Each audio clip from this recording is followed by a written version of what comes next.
95 депутати подкрепиха въвеждането на проекта Бяла книга за отбраната и въоръжените сили.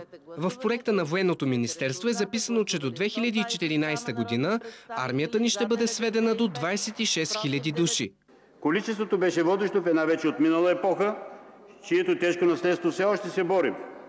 Това, което търсим и намираме сега, е истинска промяна, а не просто механични съкращения.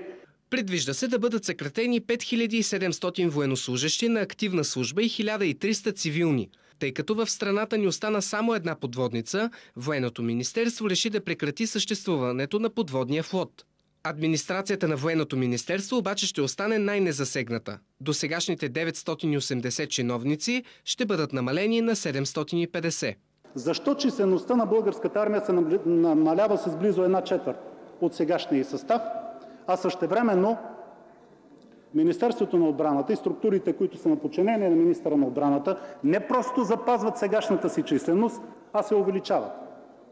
Или защо, например, е толкова голяма числеността на съвместното командване на силите и същевременно състава на сухопътните войски се орязва с близо една бригада?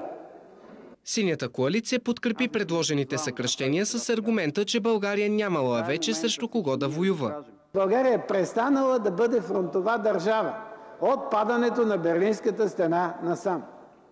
Това трябва да се разбере. Може би е малко трудно, но трябва да се напъваме и поне в следващите 20 години да стигнем до този извод. Ние не сме на фронтова линия. Военните експерти коментираха, че предложените масови съкращения няма да са достатъчни, за да решат проблема с амортизираната техника и оръжия, тъй като бюджетът на Военното министерство и през следващата година ще успява да покрива едва заплатите на военните.